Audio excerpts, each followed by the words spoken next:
What's going on, guys? This is a tie rod off of a 2006 G6 GT, and it is shot. Here was the boot that was on it that I chewed up pretty good. But this thing, you don't want it to move around. You can hear it.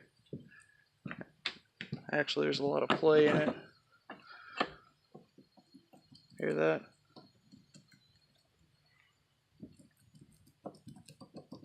You don't want, that's bad.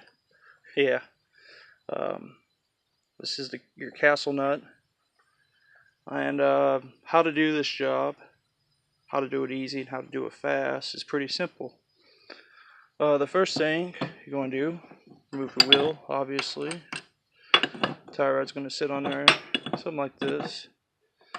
And there goes in your control arm. Castle nut just fell. But first thing to do, get your propane torch. Heat up this 13/16 nut. Get you a good box wrench. Heat it up. Get your pair of channel locks. Put it on the inner tie rod. Put it on the inner tie rod. Because as I was loosening this nut up, the inner tie rod was actually moving. So you're going to want to pay close attention to that. Alright, and just keep your vice grips on your inner tie rod for the duration of doing this process. Alright, you'll need a couple pairs. I got these. These are really handy. Irwin's. And I got these Stanley needle nose deals. They're handy too. I use them as well. I use them for gripping on this and to remove the castle nut. And I got lucky when removing the castle nut. I actually used zerp, this impact here with a 19mm socket on it, and it actually came right off. But after you get the nut broke loose back here, you're going to want to come down here, and I don't know why. It's just rusted up so bad. I've wiped a lot of it off, but it's just seized up real bad right here. Anyway, what I ended up doing, let me see, there we go, was I put my castle nut back on here, upside down obviously. I know it's off, who cares. And I heated this up a lot, like 5 minutes with the torch, because I tried tried hammering on it, both the control arm and the tie rod in this, and it just wasn't going to break loose. So I heated it up about 5 minutes worth, and before I heated it up, I sprayed penetrating oil on it up. I removed the boot, I put some penetrating oil up in here, as well as sprayed it upward, and heated it up for about 5 minutes and smacked on a couple times, and it came right out. This castle nut is toast. This tie rod is toast. A lot of movement.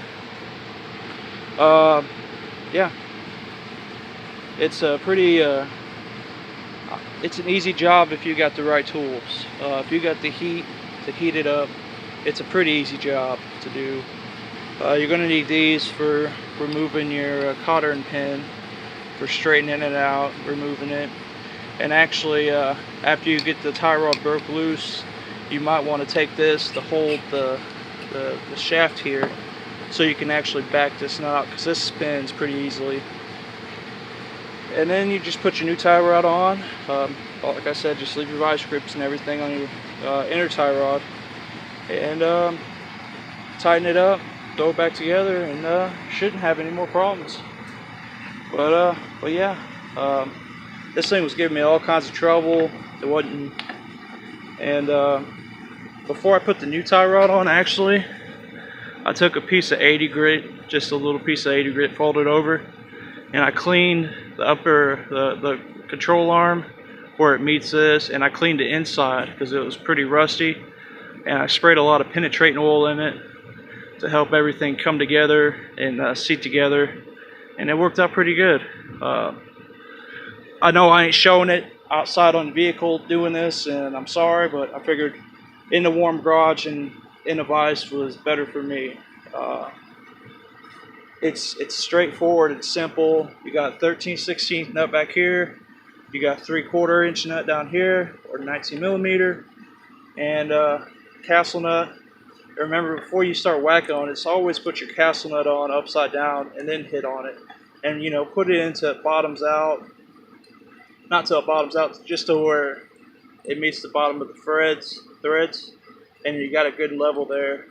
And that way you got a good bite on it. These threads are chewed because like I said, I whapped on it for a good 5 minutes before getting the torch out and doing it the right way. But yeah, pretty simple, straightforward job. Uh, really easy. Uh, if you got heat, oxyacetylene would be even better, but this thing works just as good as the propane torch. All right, guys. I hope this helps some of you guys.